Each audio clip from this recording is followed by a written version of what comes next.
You know, they said there's snakes in here. Oh my God! Look at this. Look at this darkroom. Ah, this is spectacular. Whoa. This is astonishing. Look at this. The timers. Look at this photography and blueprinting section. This has got to be it. Okay, the Americans were here. Our man was here. This has got to be it.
So 25 years ago, at an estate sale in Northbrook, a place outside of Chicago, there was a sale of this guy who collected old photographs.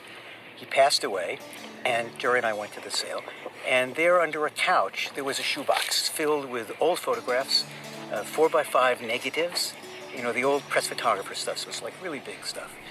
And just absolutely gorgeous photographs of temples and portraits and village life. And, you know, my training was in anthropology, so I just looked at this stuff and went, this is incredible. This is really, really good. So we bought the stuff. It was $20. We bought this box, and we collect a lot of stuff. So we just kind of put it away. It was great. We looked at it, really liked it, and then we just put it away. And then years later, I was teaching a class at Lake Forest College near Chicago on photography and anthropology, and took out the box and started looking at the photos and trying to figure out, well, you know, who took them or what the story is. And I gave it as an assignment to my class because we were doing, this was like a theoretical class on museums and exhibits and photography and anthropology, but the idea was to end up in a museum quality exhibit. So I had these kids work on this, and we began to start answering some of the questions, and we figured out that it was probably an American soldier who came, this was during World War II, the end of World War II. All they figured out was it was from West Bengal, and that's as far as we got. Darling Rachel, I'm presently out of a job, with the Japs being beaten back from Burma by General Slim, a Brit. So I'm taking a lot of pictures, in villages around the base, shot some temples. They're like our synagogue, but for Hindus and a whole lot older. Going back to Calcutta, there are Jews in Calcutta, just like us, saying the same prayers, doing the same things we do. Not like our grandparents who came from Europe. Theirs came from Persia. There are 5 synagogues. 5. Attended a service at the Mogen David Synagogue, conducted by a chaplain Seligson of the 142nd General Hospital. A swell guy. He reminded me of our Rabbi Kupchak. Was invited to a Jewish house in Calcutta, the Sillimans. They're Baghdadi Jews. Had a great potato dish, aloo makala, Jewish Calcutta food. I got the recipe for you.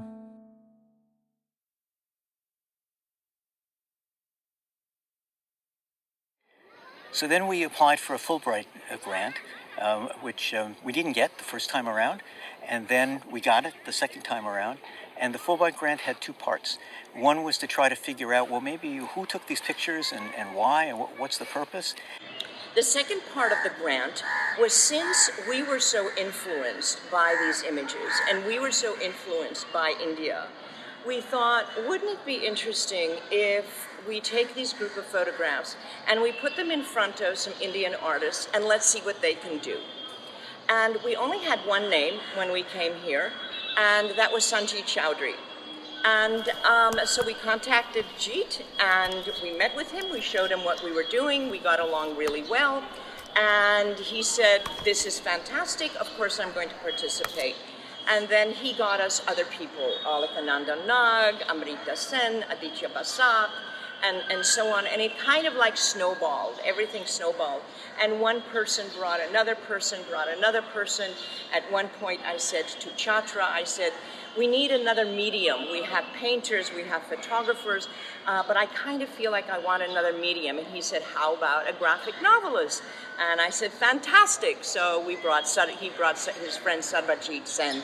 And Sarva and us have just become great friends, and he did this marvelous group of images. Then we thought, wouldn't it be really interesting to take these group of photographs and put them in front of a folk artist? We had, when we first came here to Kolkata, this folk art that's called patua painters, pot paintings. And they're absolutely marvelous. And these people, they paint these scrolls. Now, not only do the patua painters just paint the scrolls, but they also sing songs because it's a narrative to the scrolls. So they will make up a song and sing the song. And it's an absolutely marvelous story about how a photographer came here many years ago. We don't know who he is. We don't know where he came from. And he's now these pictures are coming back to us. And what a marvelous story. Isn't that an incredible story? 70 বছরে আগের ছবি আমরা জন্মাই না কোথায় তুলেছে এই ছবি আমরা চিনি না 70 বছরের পুরনো ছবি আমরা জানি জন্মাই না কে তুলেছে এই ছবি আমরা চিনি না অনুভব করছি আমরা এ হলো খড়গপুরের নিশানা আজব ঘটনা বক্সের মধ্যে ছবি পাওয়া আজব ঘটনা এই সেই পানের বাহার সবার চেনা কে সেজেছে এই পান আমরা তাকে জানি না এই সেই পানের বাহার সবার চেনা কে সেজেছে এই পান আমরা তাকে চিনি না পান তো সবাই খায়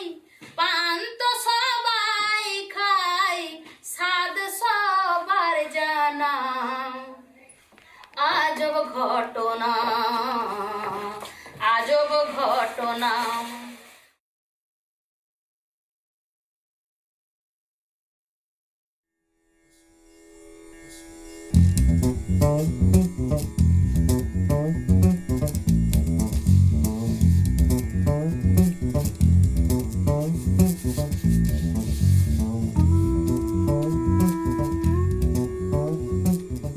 The exhibition opens in about half an hour, and it's been years and years and years working on this, and We're so excited.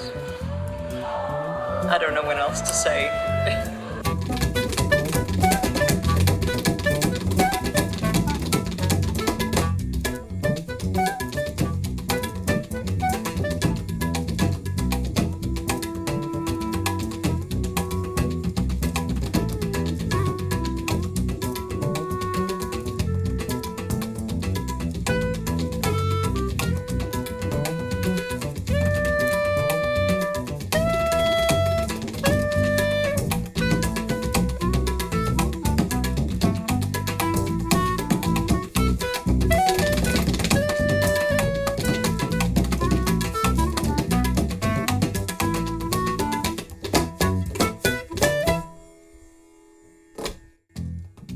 was sometime last year.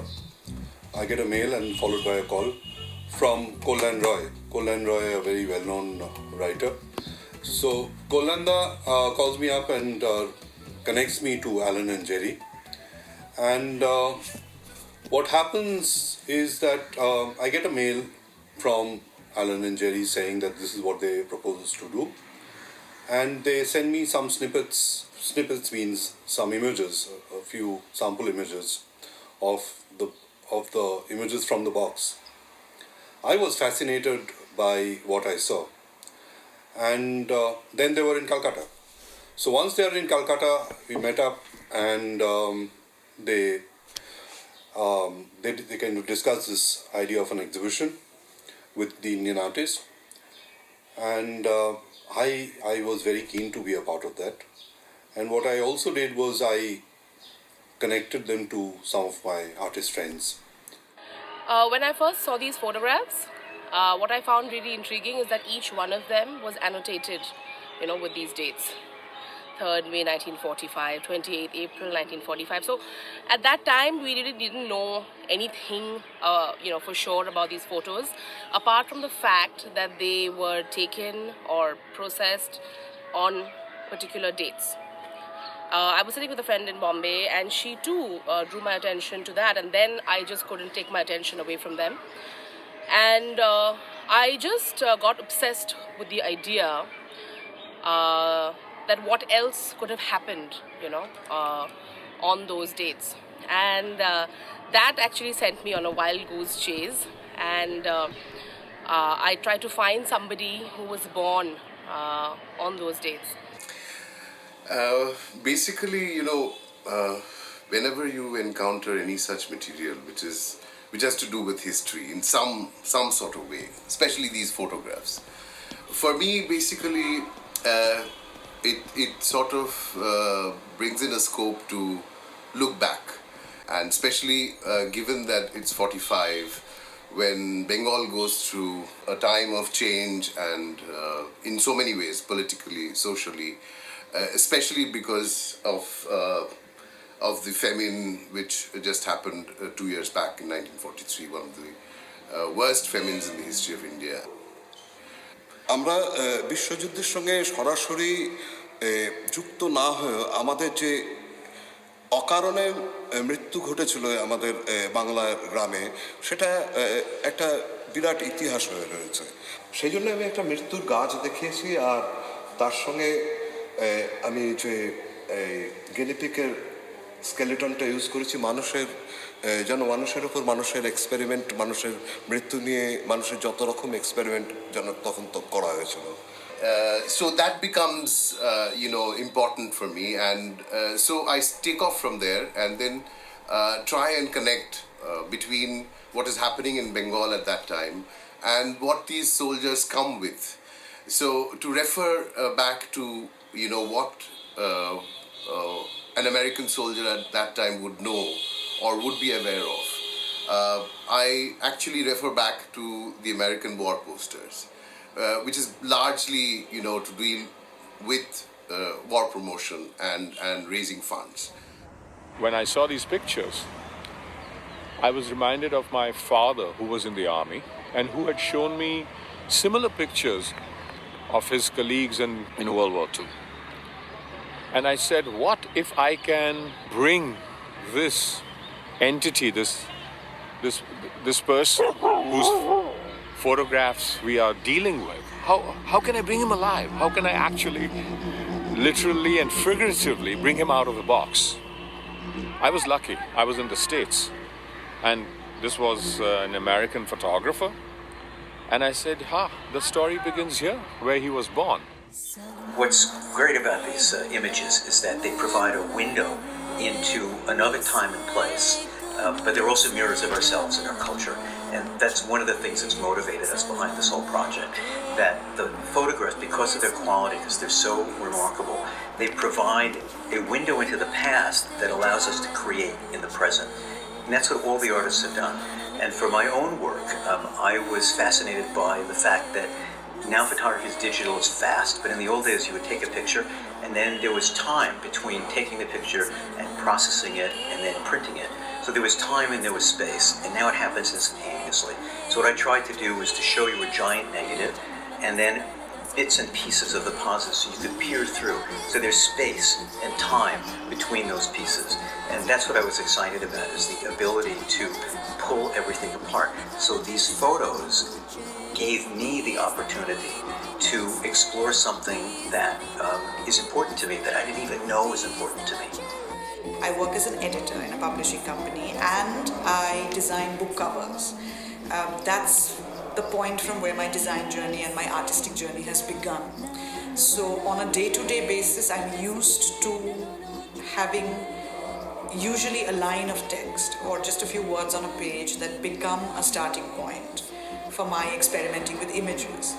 But one of the reasons why I responded to this box of photographs is because it's one of the few times where instead of a page of text being my sort of trampoline, it's actually a box of photographs. So some images are leading me into other images, and this I found for me was particularly interesting because, like I said, usually I'm reading something in the form of words, and then I'm coming up with more images, spinning off from that. This set of photographs actually reminded me of my own family album, because when they were talking about this 1940s and giving a lot of importance to that time period, because it's the Second World War time and all, what I was remembering that actually I have seen exactly this time period's photographs, in fact a lot of photographs back in my family, which are all very personal ones, and they're actually the childhood of my father and my aunts, and we actually have grown up seeing all those images over times. So I thought of making an album, keeping the contrast of two different sets of photographs. And so what I do, I purposely chose that accordion style, which is actually has got no beginning or no end. So I think which is very relevant to time. The moment I got a call from a friend, and at the moment I started talking to Jerry and Alan, I was becoming very curious to sit up to realize that there is a possibility of a story which is otherwise no story at all. And what is this story? If it is not within the landscape given, from which I would like to very much elevate myself, I would very much like to interpret this landscape once again from my point of view. This inner landscape of any given landscape is also not going to be complete without the human landscape. But in between, so many years have gone by, and there have been so many changes, and things have been homogenized in such a way that we don't have these distinct marks of differences and so on. And that is what ignited me very much. That is why at the end of the story, I very much felt like, I know these faces. I have not seen these faces perhaps, but I know these faces, and I will be seeing such faces taking the back seat, becoming marginalized constantly, day in and day out. I would very much love to grab them all, just on my own drawing table, with only one weapon in my hand, the brush pen, maybe. Yes.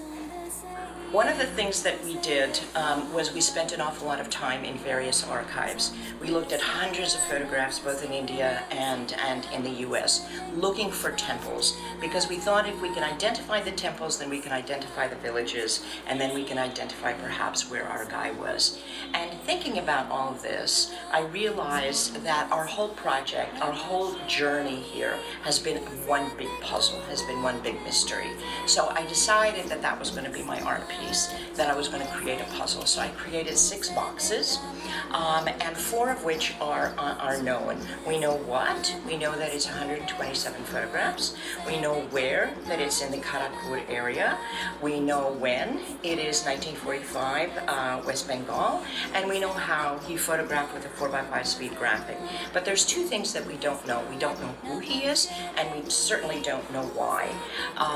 When I was creating the who, I was trying to find out who he was. I was looking for him. I was using various images of men and where are you, who are you?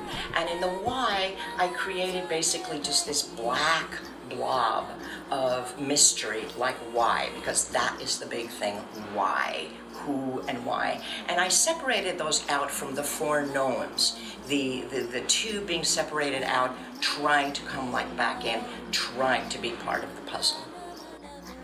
The surprising thing, which I shared with both Alan and Jerry, in the States, I happened to be in a small town where I perceived in my mind John Miller existing. And it's exactly that's what's happened. There was a Miller family there, and there was an old museum in which there was a plaque of the 6 people who died in World War II. Miller's name was there. And I said, this can't be coincidence. This has to be Miller coming from the other side, saying, this is me, bring me alive. I have a 6.5-minute video which is called Letters to Rachel. Now, Letters to Rachel, once I saw the images, in search of identity, in search of looking for the identity of the photographer, I tried to play the photographer 70 years back, or I play the soldier or play the boy. So what I did was, I tried to create an identity for him. I created this fictional character. This fictional character is a young boy who has come from North America. India is completely alien to him. He has his girlfriend back home who he misses and longs for. And this film is a series of letters that he writes back home to his girlfriend, talking about what he is seeing, what he is doing, and some of these letters are a little explanatory because for him it is a completely new alien world. And one day after I put out this classified advertisement in the Bengali newspaper, I got a call from a girl, and that was actually the only phone call that I got. And she said, my father was born on 3rd May 1945. And I went over and I found this really wonderful man who was very particular about showing me proof that he was born on 3rd May 1945. And I was very lucky because he turned out to be an avid archivist of his own life. So there was a lot of stuff that I found on him. He used to be a banker. He was an umpire. He's a coach actually of umpires right now. And a beautiful family man. And then I just got obsessed with his life. I researched it, I documented it. I met his family, we spent a lot of time. And ultimately my piece actually became about a dark room, because I looked at the dark room as a space which is really sort of far removed from his life and closer to the photographs. However, in a sense, just like the dark room gave birth to these photos, they also give birth to his life the way the viewer wants to, give it shape. খুবই ভালো লাগছে নিজেকে হঠাৎ তো এরকম দেখিনি actually আমি আর্টের একটা খুব একটা ভক্ত নয় এটা ফ্র্যাঙ্কলি বলছি এটা this is my first visit at art exhibition তো আমি তো নিজেকে সাবজেক্ট দেখে তো নিজেই বুঝতে পারছি না যে কী হলাম হঠাৎ কী হয়ে গেলাম চিরকাল তো মানে অন্য লোকের ছবি দেখেই কাটিয়েছি ভিআইপিতে এবার আমি ছবি হয়ে যাচ্ছি কী করে সেটাই অবাক হলো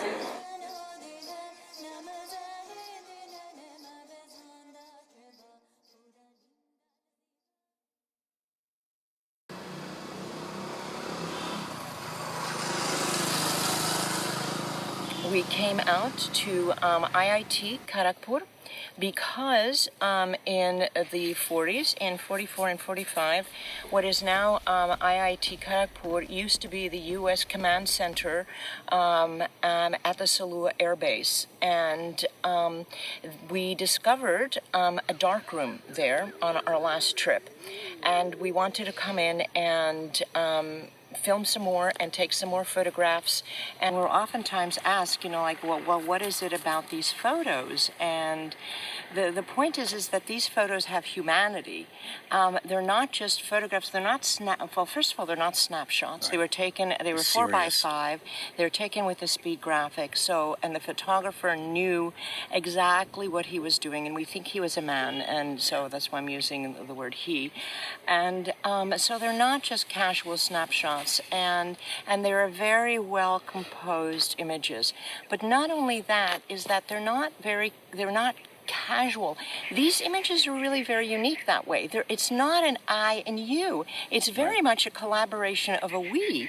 And if you look at some of this, there's like direct eye contact. There's a relationship somehow that this man had with his subjects. So one of the really interesting photographs was a picture of an old laundry, and it looked like it was an army installation, and we thought that it said laundry Salur, S-A-L-U-R. And we looked up Salur on the map, and it was nowhere near here, and we couldn't figure it out. But we had been working with two IIT students who were serving as interpreters and translators, and they took a look at the picture, and they said, no, that's not Salur, that's Salua. And it's right down the block. It's right here. So that's how we identified Salua, and we came out here, and to our delight and eternal, gratitude, we met the Gurkha soldiers who opened their hearts and their minds to us, and they showed us this place. The last time when I was here with Pranay, one of the Gurkha soldiers was walking along, and we were chatting and talking and walking, and all of a sudden he stops, and he puts his hand to his chest, and he says, I can feel the spirits here. There is something here. Can't you see it? And he had his eyes closed. He says, can't you really feel it? And I said, yes, I can. I can feel it as well. And it is true. I can really feel that there's a presence here. And in the darkroom as well. I mean, I think that's one of the things that was really remarkable. And we don't know for sure if that was really the darkroom. I mean, if you just are logical about it, I don't know. But it certainly has a feeling. It certainly has the equipment of the time. It certainly could be the place, where these negatives were processed 70 years ago. Yeah, but we do know that this is the place where there was the American, presence. We've seen, track lines that are still embedded in the asphalt from 70 years ago, that were the tanks that would come through. There's remnants of paving all around us, there's remnants right here. of asphalt. It's not. This is not just a farm field. Right. So this is where the air base was, and we see remnants of laundries. So this is the remnants of where the Americans were. They were here for only a very short period of time. They were only here, I think, 44, 45. But, I think that it was a very, very important, very strategic place to be. Great. Well, and we had also discovered some aerial photos through a photographer that used to be here, and who had passed away, and whose son has been very, very generous in sharing photos with us. And his name was Louis Paltz, and he had in his archive some aerial photos which we shared with the Gurkhas. Well, they were so excited about these aerial photos. They apparently had them blown up and laminated. They've been able to identify like all the buildings. They've been able to identify the landscape. There was a cinema here, apparently. They identified the cinema. So they're so excited. They've been able to identify absolutely every single building, and that is going to be in the museum. And they're very upset because it's the photo is off at the laminators. Yeah, and they can't show it to us. They can't show it to us right now today. So we'll have to come back. So we'll have to come back. That's the way it is. And we'll be back. Right. Darling Rachel, just when you think it can't get any worse, it does. We are not getting to go home yet. We are being sent to Okinawa as an occupying force, even further away from you and Baltimore. But maybe the further away to the east could mean closer to you. The world is round.